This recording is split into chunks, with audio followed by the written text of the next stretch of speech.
Olá, tudo bem com vocês? Espero que sim. Vamos para mais um estudo. Eu vou projetar aqui para nós a apresentação que eu montei em PowerPoint para ficar mais interessante para a gente assistir.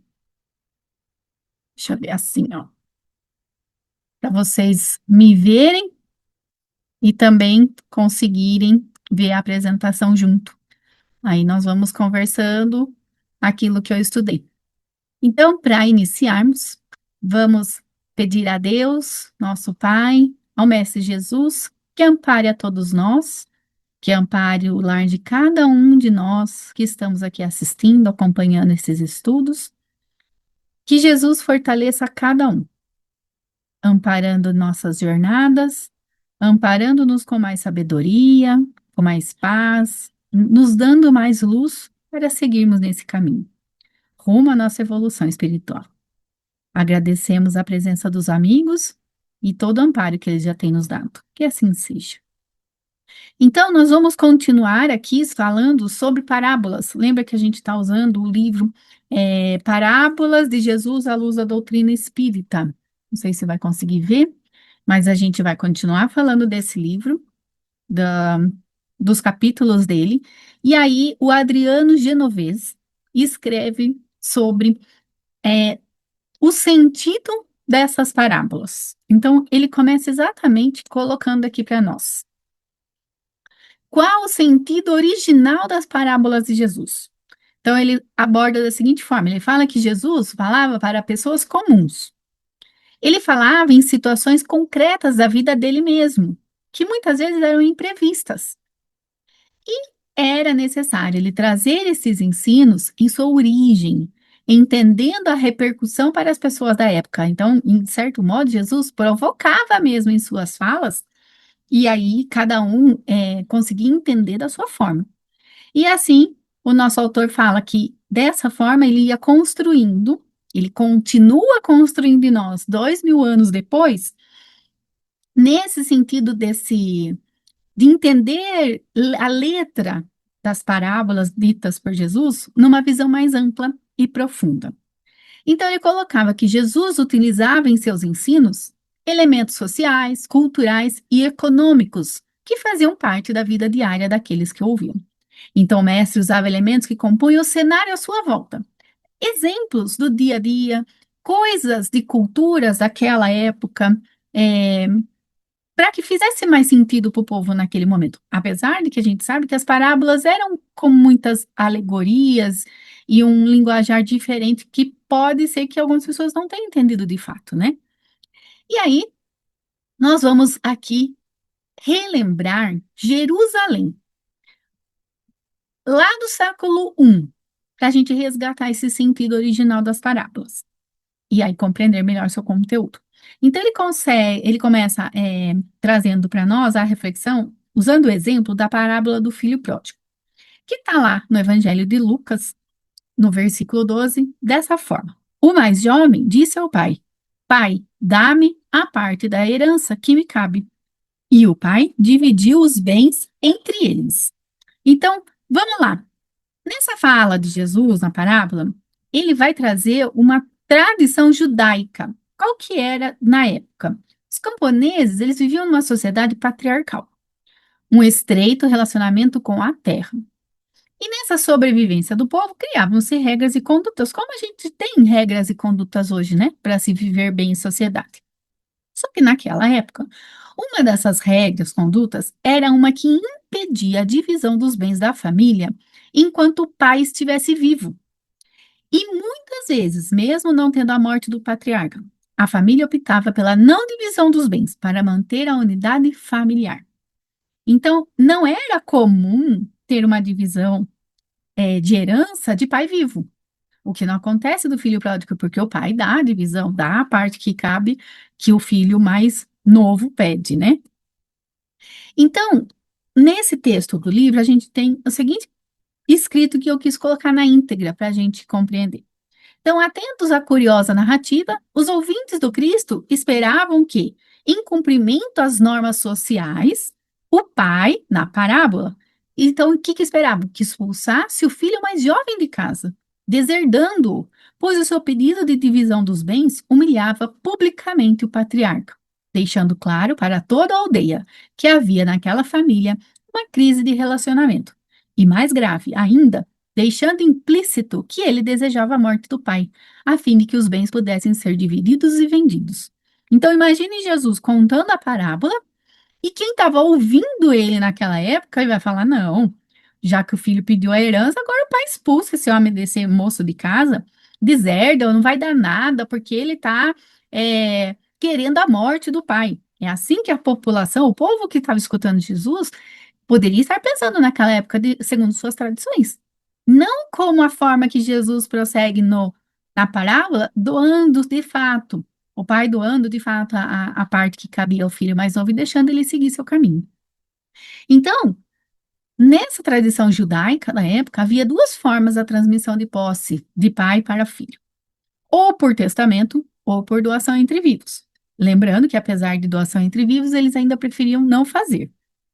Mas na parábola do filho pródigo, o filho não exige só apenas o direito de posse, ele também quer se dispor desses bens. Ele não vai exigir só a sua parte, ele ainda quer usar, usufruir. E aí ele vai acabar rompendo com os laços familiares, que era uma cultura daquela época. E ele rompe mesmo, né? Esse filho vai embora, vai cuidar da sua vida sozinho, vai tomar suas próprias cabeçadas e depois ainda retorna, né?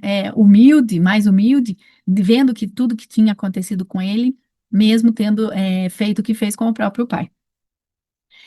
E aí, com o pedido da herança pelo filho mais novo, ele deixava clara à sociedade a ruptura com a sua família. Então, ele pede herança e se rompe, dizendo que ele não queria mais manter sociedade nem com o irmão mais velho, né? Ele lá, o irmão mais velho fica com o pai.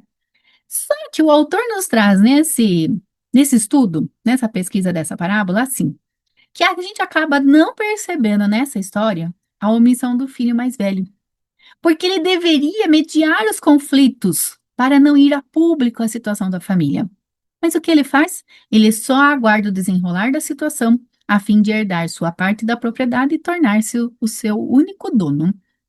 Então, era-se comum naquela época ainda haver uma manifestação do filho mais velho diante do pedido do irmão, que o filho mais velho não faz, não se coloca. Ele não tenta romper com que a família fosse a público, que ficasse mal vista pela aldeia, pela comunidade que eles viviam. Ele ficou lá quietinho, só esperando ele ainda se tornar o único herdeiro. O irmão pegou a parte dele e foi embora, né? Só que Jesus demonstra o que nessa parábola? Primeiro, que os publicanos e pecadores estavam ali na figura do filho mais novo. Então, ele quis trazer isso. E os fariseus e escribas como filho primogênito, já comparando naquela sociedade que eles tinham. E o mestre traz uma solução muito complexa para a história. Ele traz a humilhação pública desse pai. Ele fala sobre a quebra das tradições locais. Ele rompe com isso, né? E fala do rompimento dos laços familiares. Só que o mestre está querendo nos trazer nesse ensino o amor incondicional de Deus, do Pai, que está soberano nessa história. Porque ele vai querer dizer que vai acima das conveniências e hábitos temporais que engessam. Os hábitos e conveniências comuns em determinada época, em determinada sociedade, ela é temporária. Vai passar, muda. Não mudou já tanta coisa? Já mudou de lá para cá, já mudou muito mais, vai mudar de novo, para que não fique engessado.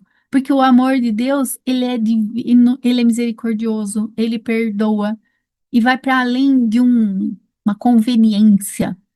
Ele é muito mais do que isso, ele é muito mais sublime do que isso. Então, Jesus falava aos seus ouvintes dentro daquele, conforme o tempo e o lugar que ele vivia. Ele demonstrava profundo conhecimento da lei e dos costumes da época, mas com a sua larga visão das situações e dos relacionamentos. Ele traz uma simples história que eu mesma nunca tinha analisado por esse ângulo, nesse estudo, desse sentido, que foi uma história que Jesus contou que extrapolou os costumes daquela época. Mas Jesus já tinha essa visão, já sabia que isso ia muito além do que aquele povo conhecia. E ele queria demonstrar o amor do do Pai divino, mas na figura do Pai presente ali físico na história, o pai dos dois filhos ali. Então, assim, para melhor compreendermos as lições do mestre, o autor nos traz que é necessário dilatarmos nossa visão, ultrapassando os limites de uma simples decodificação dos textos e agregando ao nosso processo de leitura, que se expressa através do conhecimento linguístico, um conhecimento enciclopédico que nos possibilite penetrar de forma mais profunda no discurso. Com isso, poderemos extrair dos episódios informações que não estão explícitas, mas que podem ser acessadas pelo leitor que busca, na investigação e na pesquisa, uma forma de serem percebidas. Então, olha que interessante. Vai ser bem bacana a gente conversar sobre essas parábolas nesse ano que eu quero abordar só sobre as parábolas com a gente aqui nessas pequenas reflexões. O quanto as parábolas podem nos trazer conhecimento que vão para além da letra, para além do que está escrito, para além do tradicional que foi interpretada. Isso vai ser bem profundo para nós. Então, ele finaliza o seu conteúdo dessa passagem, desse sentido sobre as parábolas, pegando um trecho da introdução do Evangelho segundo o Espiritismo, que traz assim, ó. Toda a gente admira a moral evangélica. Todos lhe proclamam a sublimidade e a necessidade. Muitos, porém, assim se pronunciam por fé, confiados no que ouviram dizer ou firmados em certas máximas que se tornaram proverbiais. Então, vamos para aí. Então, a gente quer confiar nessa moral evangélica daquilo que a gente fica focado na fé e daquilo que a gente vê outras pessoas dizerem que estudaram e conversaram e falaram sobre aquilo. Aí ele continua, Allan Kardec. Poucos, no entanto, a conhecem a fundo, e menos ainda são os que a compreendem e lhes sabem deduzir as consequências. A razão está, por muito, na dificuldade que apresenta o entendimento do Evangelho, que para o maior número de seus leitores é ininteligível. O Evangelho, a Bíblia, uma letra mais robusta, um escrito mais difícil, né? Por isso que Kardec traz o seu conteúdo na codificação, principalmente no Evangelho segundo o Espiritismo, traduzindo essas passagens evangélicas de Jesus para nós. E aí Kardec continua. A forma alegórica e o intencional misticismo da linguagem fazem que a maioria o leia por desencargo de consciência e por dever, como leem as preces, sem as entender, isto é, sem proveito. Então, há uma leitura superficial, é o que a gente acaba fazendo, e é sem perceber muitas vezes. Quando a gente começa a ensinar um Pai Nosso para uma criança pequena, ela vai falar o sentido daquelas palavras do Pai Nosso que estás no céu somente por falar só o texto. Ela não entende ainda a interpretação do que significa Pai Nosso que estás no céu. Isso vai aos poucos amadurecendo nela. Então, isso falando sobre uma criança que vai compreendendo conforme a maturidade. Ao mesmo tempo, é isso que Kardec traz e o autor traz para nós nesse texto, nos induzindo a refletir muito mais para além daquelas letras, daquelas palavras ditas por Jesus, para a gente ver o aprofundamento desses textos, que Jesus vai muito além do só aquele ensino básico sobre a humildade, o orgulho, no caso do filho pródigo, aí um filho mais rebelde que pediu sua herança, depois ele aprendeu, voltou para trás e o pai ainda acolheu com amor. Jesus, Kardec, quer nos trazer uma reflexão muito mais profunda sobre essas letras. E é isso que a gente vai dar continuidade nos próximos meses, estudando as parábolas. Eu agradeço a reflexão de hoje, fiquem todos com Deus e uma ótima semana. Nesse instante, peço que elevemos o nosso pensamento ao mais alto, nos conectando com todos aqueles que vêm até nós em nome de Jesus. Prece de Cáritas. Deus, nosso Pai, que sois todo poder e bondade, dai força àqueles que passam pela provação. Dai luz àqueles que procuram a verdade. e ponde no coração do homem a compaixão e a caridade. Deus, dai ao viajante a estrela guia, ao aflito a consolação, ao doente o repouso. Pai, dai ao culpado o arrependimento, ao espírito a verdade, à criança o guia, ao órfão o pai. Que a vossa bondade se estenda sobre tudo que criaste. Piedade, Senhor, para aqueles que não vos conhecem, e esperança para aqueles que sofrem. Que a vossa bondade permita aos Espíritos Consoladores derramarem por toda a parte a paz, a esperança e a fé. Deus, um raio, uma faísca do vosso divino amor pode abrasar a terra. Deixai-nos beber da fonte dessa bondade fecunda e infinita, e todas as lágrimas secarão. Todas as dores acalmar-se-ão. Um só coração, um só pensamento subirá até vós, como um grito de reconhecimento e de amor. Como Moisés sobre a montanha, nós vos esperamos com os braços abertos. Ó bondade, ó poder, ó beleza, ó perfeição. Queremos, de alguma sorte, merecer vossa misericórdia. Deus, dai-nos a força no progresso de subir até vós. Dai-nos a caridade pura. Dai-nos a fé e a razão. Dai-nos a simplicidade, que fará de nossas almas o espelho onde refletirá um dia a vossa santíssima imagem. Que assim seja.